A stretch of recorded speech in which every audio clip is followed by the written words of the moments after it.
बिस्मिल्लाहिर्रहमानिर्रहीम। Stock maintain ware house का और स्टोर पे अगर हमारे पास अवेलेबल है सारा रिकॉर्ड स्टॉक का, तो उसको किस तरह से मेंटेन करेंगे और कौन सी कितनी क्वांटिटी का स्टॉक हमारे पास वेयर हाउस में है या फिर स्टोर में अवेलेबल है, इसकी कैलकुलेशन आज की इस वीडियो के अंदर हम देखेंगे। तो चलिए शुरू करते हैं। माइक्रोसॉफ्ट एक्सेल को ओपन करेंगे। यहाँ पे अब जो रिसीविंग होगी उसकी एक शीट हमें बनानी है स्टॉक की। यहाँ पर हमारे पास आ जाएगा date, item, category, location, stock इन,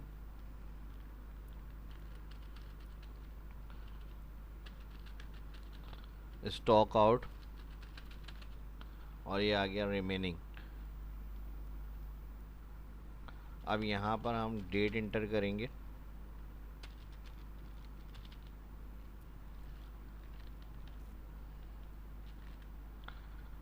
और इसे मैं ड्रैग कर लेता हूँ। यहाँ पे कुछ डाटा एंट्री का काम है, वो मैंने कंप्लीट कर लिया। यहाँ पे item, category, location, stock in, stock out के अंदर जो जो लोकेशन है, आइटम वो नेम आ जाएगा, बिल्डिंग, कंस्ट्रक्शन, पेंट, इसकी जो कैटेगरी होगी स्टॉक वो हमने यहाँ पे ऐड करी हुई है। उसके बाद उसकी लोकेशन जो है वो हमारे पास आ गई कि वेयर हाउस में स्टोर के अंदर अवेलेबल है जो चीज़ें, वो हमने यहाँ ऐड करे हुए नाम। उसके बाद स्टॉक इन कितनी क्वांटिटी में इन है, और फिर स्टॉक आउट कितनी क्वांटिटी में स्टॉक आउट हुआ है हमारा। अब इसको हम रिमेनिंग के लिए स्टॉक इन माइनस कर देंगे स्टॉक आउट और ड्रैग कर लेंगे। तो ये तो ओवरऑल हर आइटम को हम एंड में रिकॉर्ड को देख सकते हैं। लेकिन अब यहाँ पर हमारे पास सीमेंट बैग बिल्डिंग स्टोर है, और फिर यहाँ पर cement bag building warehouse है, ब्रिक्स बिल्डिंग वेयर हाउस है, फिर हमारा ब्रिक्स बिल्डिंग वेयर हाउस। तो इनकी टोटल क्वांटिटी, स्टॉक वगैरह और रिमेनिंग किस तरह से कैलकुलेशन करेंगे मल्टीपल क्राइटेरिया के साथ। और फिर अगर हमें लोकेशन वेयर हाउस को देखना है तो वेयर हाउस के हिसाब से, स्टोर के हिसाब से देखना है तो स्टोर के हिसाब से हमारे सामने रिपोर्ट आए। तो इसको हम फार्मूलों की मदद से कैलकुलेट करते हैं।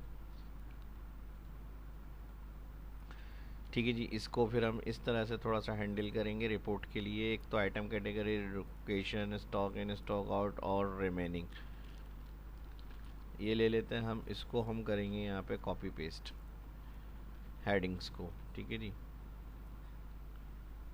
और आपकी अगर बाद में डेटा एंट्री यहाँ और मज़ीद हो सकती है तो फिर ये आप हेडिंग यहाँ पर कॉपी पेस्ट कर लिएगा, ताकि आपका जो भी डाटा ऐड हो रहा है इसके अंदर, तो ये हेडिंग्स की वजह से एंट्रीज़ आपकी प्रॉब्लम नहीं करें। ठीक है, तो यहाँ पर आप इसको जो है हेडिंग्स को कॉपी पेस्ट इस जगह पे करेंगे। तो फ़िलहाल अभी हमारी ये फाइनली रिपोर्ट है, तो मैं यहाँ पर एंड के अंदर आपको फार्मूला एक्सप्लेन कर रहा हूँ। और इसको सबसे पहले हम डेटा के अंदर से वैलिडेशन से लिस्ट बनाएंगे, ताकि हमारे पास हमें लिखना नहीं पड़े। जो भी लिस्ट के नाम होंगे हम लिस्ट सेलेक्ट करें, उसके नाम रिकॉर्ड में आ जाए। इस जगह पे बनानी है, तो यहाँ पे पहले मैंने क्लिक करा हुआ है। अब यूनिक नेम के सारे नाम के रिकॉर्ड्स इसमें आ जाएंगे। सेम इसी तरह कैटेगरी के लिए भी डेटा वैलिडेशन में लिस्ट बनाएंगे, ताकि हमें टाइपिंग नहीं करनी पड़े। Source all category, okay. Same location के लिए भी डेटा वैलिडेशन में जाएंगे, लिस्ट ऑप्शन, और यहाँ से हमारे पास सोर्स ऑल लोकेशन सेलेक्ट।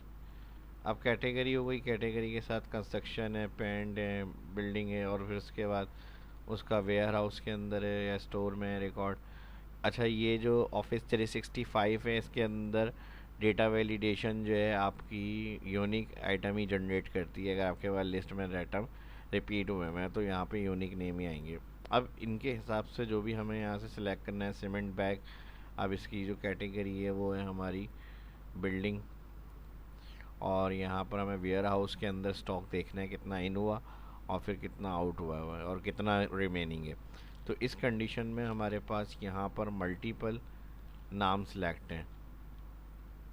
ठीक है जी, तो यहाँ पर हम इस कंडीशन के लिए सम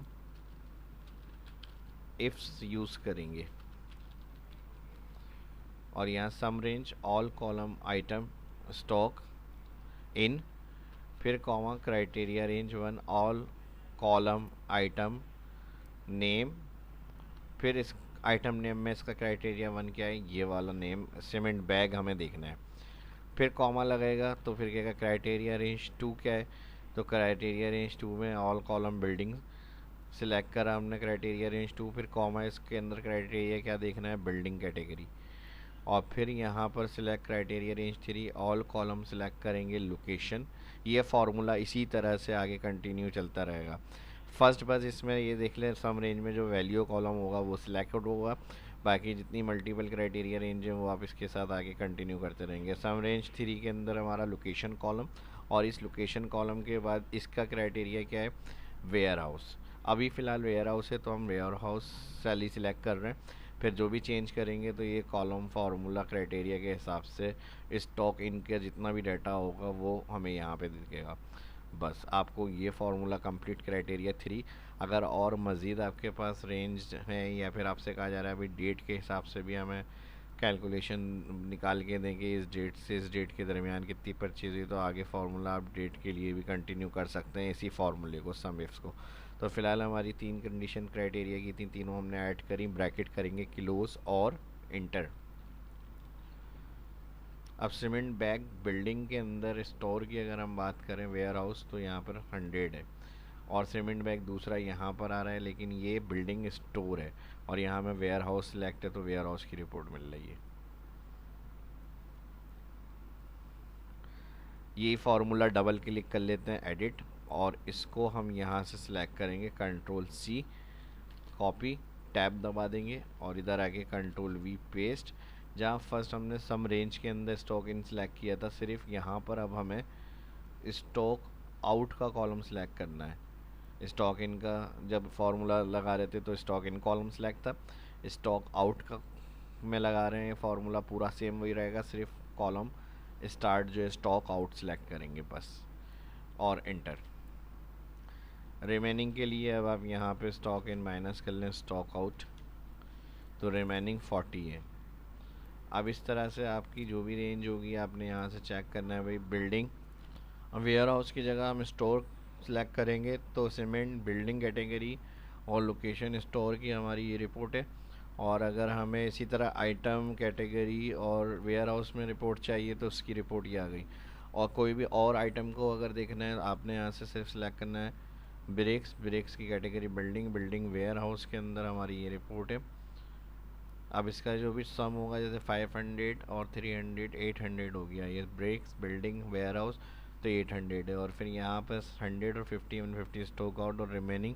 तो टोटल रिपोर्ट जो करंट सेल तक की होगी वो आपकी यहाँ पर आपको पता चल जाएगी। इस तरह से आप अपने रिकॉर्ड को चेक कर सकते हैं। तो स्टॉक को मल्टीपल क्राइटेरिया के साथ किस तरह से कैलकुलेशन करेंगे, सम इफ्स फंक्शन को हमने इसके अंदर समझने की कोशिश करी। उम्मीद करता हूँ वीडियो पसंद आई होगी। Like share and subscribe. मिलते हैं नेक्स्ट वीडियो में। अल्लाह हाफिज़।